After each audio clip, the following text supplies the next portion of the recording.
Weather চেঞ্জের সঙ্গে সঙ্গে প্রতি বাড়িতে ঠান্ডা লাগা, জ্বর, সর্দি, কাশি লেগেই আছে। আমাদেরও হয়েছে ঠিক সেই রকমই। প্রতি বাড়ির মতো আমাদের বাড়িতেও সবার ঠান্ডা লেগে গেছে। আমার তো বিশেষ করে ঠান্ডাটা লেগেছে। সকালে কুয়াশায় খালি মাথাতে কাজ করার ফলে এই ঠান্ডা লেগে গেছে আমার। আমাদের রান্নাটা হয় অনেক সকাল সকাল, যেহেতু আমাদের সকালে উঠতে হয়, আর ওই কুয়াশার মধ্যে ঘুরে আমার এমন ঠান্ডা লেগে গেছে যে একদম কম ছিল না। আর এই যে দেখো, আমি ভয়েস দিচ্ছি, একদম বোঝা যাচ্ছিল না।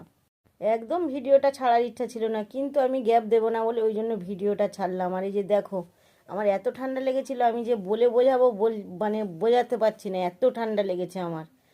আমার কাকিমা এই পুঁই শাক কাটছিল, আর মেয়ে দুধ দোয়াচ্ছিল কফি খাবে বলে। আসলে ছাগলের আমরা এখন আর অতটা দুধ খাওয়াই না, ও একটু কফি খাওয়ার ইচ্ছে হয়েছে, ওই জন্য এই কফি খাবে বলে দুধটা দুধছিল অল্প করে।